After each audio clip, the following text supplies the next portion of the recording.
Joining us now with the latest on the U.S. and Iran talks, Senator Shelley Moore Capito. Senator, welcome. It's good to see you. Good morning.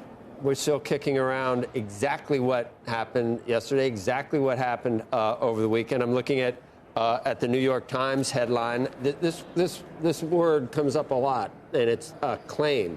Trump's claim on talks. So there is some, I guess there's some skepticism in certain areas, and the New York Times actually did enough reporting to know that there have been messages exchanged between Washington through intermediaries and several sources in Iran, but they are questioning whether it really constitutes negotiations or whether it's preliminary discussions.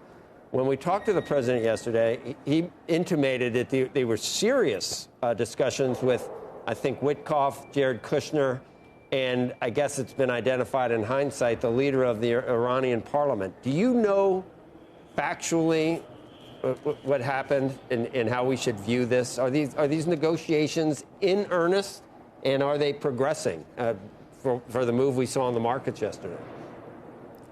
Well, I believe that they are in earnest, and I believe that they are progressing. Do I have the details of every portion of a negotiation that's going on? No. And do I know who's in the room? No. But I can tell you also, if you read other articles, you can see that the Arab states are very much involved here in terms of wanting to de-escalate and to end this conflict as quickly as possible, to open up the straits and get commerce moving again, because they have been attacked as well from Iran. So I don't know why the instant reaction from papers like the New York Times is to always look at what could possibly not be happening. Let's move forward. Let's make sure that the president has our support as he's looking towards a negotiated settlement here with a de-escalated and defanged Iran. I think that's the good news. We know that Iran, who knows with Iran? Who knows? Right, and they say that there's nothing going on. I would obviously take that with what do horses lick? Like a salt, whatever, a big piece of salt. I would take that with a big piece of salt. Right. Because they lie for a living.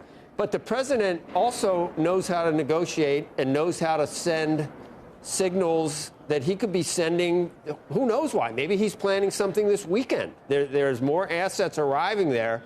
So what he says may or may not be exactly what it seems to be on the surface as well. It may not be that he's exaggerating to move the markets. It may be that he's trying to throw Iran off, or at least put questions into their mind as to what's happening. So I don't know where any of this, I don't know if anyone knows where it stands other than President Trump. Well, I think it's safe to say, if we go back to the initial, when the president began this, he said, hopefully a short term, hopefully very effective, take out their Navy, take out their missile launchers, take out their ability to attack. Obviously, they had enormous abilities to attack. We saw that last week when they launched that large long-range missile that was, I think, 2,500 miles. I think that was sort of an eye-opener to all of us, that they probably had much more depth in their weapon arsenal than what we might have even been aware of.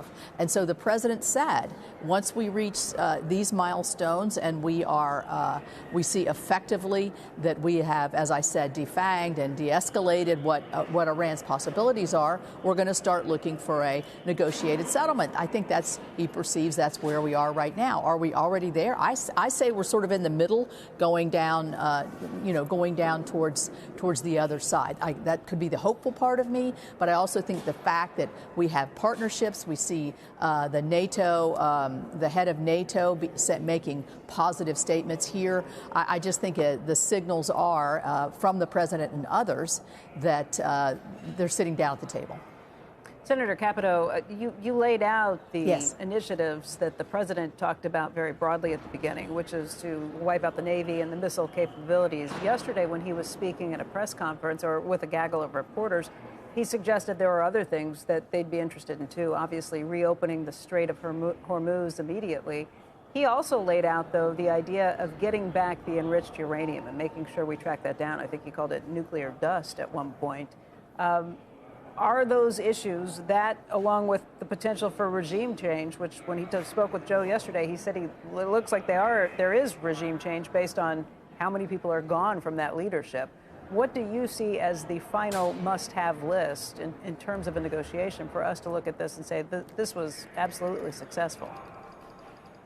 Well, I think that on the regime change issue, I think what we see and what we want to see is a party arise in Iran that can then deal with their neighborhood and deal with us in an honest way, whether it's lifting sanctions, whether it's getting the nuclear fuel, whether it's us providing nuclear fuel for years, which was on the negotiating table before.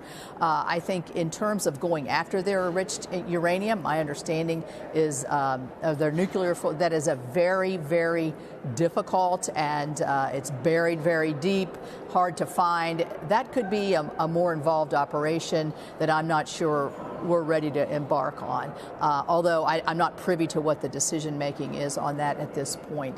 I do think the Straits is basically the key here. There are nations all around the world that are depending on that oil. There are nations that can't get their oil out or get their shippers back in, and it's a dangerous situation. And so I think that is where I think the biggest relief point would be, because it has so much impacts, not just economically, but from safety standards as well. Senator, is there a deal on the table for DHS funding right now? And I know Senator Kennedy said something yesterday that, yeah, we were ready, and President Trump said, don't do it. And now it's coming back again today at some point. Would you vote for a deal which funded TSA and DHS in everything but ICE? Would you give that a yes? Well, right now, I think we are nearing a deal, yes. I think several of our members went to the White House and had a very deep discussion with the president. This is day 39. This has got to stop. We're in danger. The Democrats have endangered, I think, our homeland security, our cybersecurity, and our Coast Guard and all of that. The question being, if we fund all of DHS except the enforcement and removable sections of ICE, that, to me, is what the deal, it appears as though the deal that's being offered today. We still don't know what the Democrats are going to accept because they keep changing. You know, before it was, you got to get rid of Kristi Noem. Well, she's gone. Well, you've got to have more enforcement. You got to have cameras. Well, okay, that sounds like a good idea. We'll do that. So we obviously have to see what their response is. But they better take this deal because it's time for this to end. But you think Republicans should take? Because the president, I think his point was, look, all along, this has been, the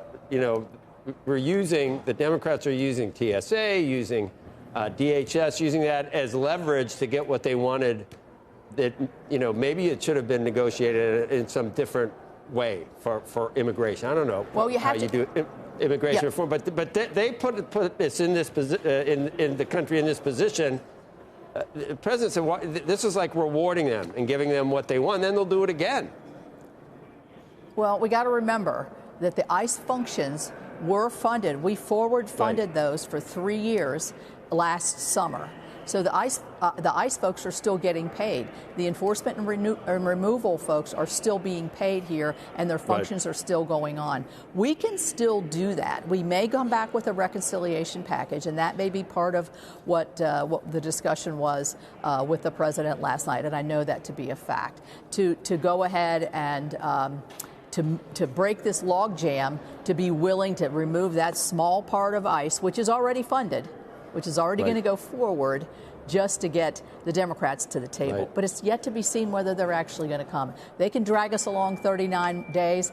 I don't know what their reaction will be today. But you figure that would pass, and then we can get back to. I do think it would pass. I do think it would pass. Because it's not just TSA, it's Coast Guard, it's fentanyl disruptions, it's investigations into child trafficking. All these things are at a standstill, and it's intolerable.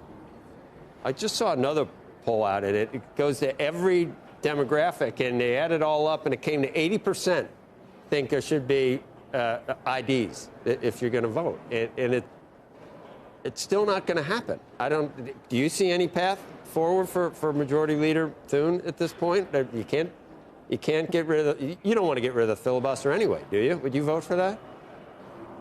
You know, I mean, straight up and down, I would not vote to get rid of the filibuster. No, I think it preserves minority rights, and I think it's an important function of the Senate. My state has voter ID. 39 states have voter ID. It's very simple. When you show up to vote, you show your ID. You show your ID, as we've said many, many times, for many things. And even Chuck Schumer said, well, we're not really opposed to voter ID. Well, we're going to give them a chance this week to have that straight up and down vote just on voter ID, and very explicitly say, okay, come to the table with something that's very reasonable the American people can accept and almost expect when they go to the polls. So I hope that's the direction that we go. I thought Schumer called it a return to Jim Crow or something. Didn't he? Well, he says that it's proving that you're a citizen is Jim Crow because you're going to cut out these people that don't have passports. I, again, think that's just a ruse. There are states now that require citizenship to be able to register to vote. So that's already in place in many places. Senator, thank you.